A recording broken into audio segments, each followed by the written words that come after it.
O furto de 20 kilos de limóns facilita a detención por parte da Policía Local da Pobra do Caramiñal dun coñecido delincuente de Barbanza con orde de busca e ingreso en prisión.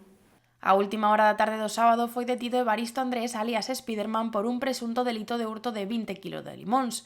Estos sustráronse dunha propiedade privada na rúa Gaboteira na Pobra do Caramiñal, sendo un veciño que alertaba a Policía Local de que presenciara como un varón saltaba un muro para acceder á propiedade. Cando os axentes chegaron ao lugar dos feitos, atopáronse cunha muller que portaba un carrito cos 20 kilos de limóns. Mentres a policía falaba con esta, percatáronse da presenza dun home escondido tras uns contedores de lixo. Unha vez interceptado, confirmaron que se trataba de Spiderman, quen ademais confesou ser o autor do roubo dos cítricos. Os policías comunicáronse coa Garda Civil do posto de Boiro, quenes confirmaron que o arrestado tiña unha orde de busca, detención e ingreso en prisión dictado pasado día 22 polo xulgado do penal número 4 de A Coruña.